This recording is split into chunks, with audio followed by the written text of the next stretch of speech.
അപ്പൊ ഇന്ന് നമ്മൾ പറയാൻ പോകുന്നത് ഡെഫിനിറ്റ് ഇന്റഗ്രൽ എങ്ങനെ ചെയ്യുമെന്നാണ്. ഡെഫിനിറ്റ് ഇന്റഗ്രൽ എന്ന് പറഞ്ഞാൽ ഒന്നുമില്ല, ഇന്റഗ്രലിന്റെ മേളിലും താഴെ ഇതുപോലത്തെ നമ്പർ വന്നിട്ടുണ്ടെങ്കിൽ അതിനെയാണ് ഡെഫിനിറ്റ് ഇന്റഗ്രൽ എന്ന് പറയുന്നത്. ഇത് എങ്ങനെ ചെയ്യുമെന്ന് ചോദിച്ചു കഴിഞ്ഞാൽ ഇവിടെ വളരെ സിമ്പിൾ ആണ്. ഈ രണ്ടും മൂന്നും നിങ്ങൾ വിട്ടുകളാം. ഇന്റഗ്രൽ എക്സ് ഡി എക്സ് എങ്ങനെ ചെയ്യും? എക്സിന്റെ ഇന്റഗ്രൽ എടുക്കണം എന്ന് പറഞ്ഞാൽ എക്സ് റൈസ് ടു ഇവിടെ പവർ 1 ആണ്. അപ്പൊ ഒന്നിന്റെ കൂടെ ഒന്ന് കൂട്ടി മേളിൽ എഴുതി, ഒന്ന് കൂട്ടി താഴെ എഴുതണം. അപ്പൊ എത്ര വരും? എക്സ് സ്ക്വയർ ബൈ 2 എന്ന് വരും. പ്ലസ് സി അല്ല ഇവിടെ കൊടുക്കേണ്ടത്, ഒരു ക്ലോസ്ഡ് ബ്രാക്കറ്റ് ഇടണം. എന്നിട്ട് താഴത്തെ മേളത്തെ നമ്പർ ഇവിടെ അങ്ങോട്ട് എഴുതിക്കോളും, 2 to 3. എന്നിട്ട് എക്സിന് പകരം ആദ്യം ഈ മേളത്തെ നമ്പർ കൊടുക്കുക. അപ്പൊ 3 സ്ക്വയർ ബൈ 2 എന്ന് വരും. മൈനസ്, ഇനി മൈനസ് ഇടുക.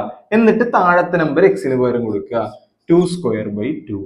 3 സ്ക്വയർ എത്രയാണ്? 9 ബൈ 2 മൈനസ് 2 സ്ക്വയർ എത്രയാണ്? 4 ബൈ 2. ഡിനോമിനേറ്റർ സെയിം ആയതുകൊണ്ട് 2 എഴുതി, 9 4 കുറച്ച് 5 എഴുതി. എളുപ്പമല്ലേ? ഭയങ്കര എളുപ്പമല്ലേ? ഇതാണ് ഡെഫിനിറ്റ് ഇന്റഗ്രൽ.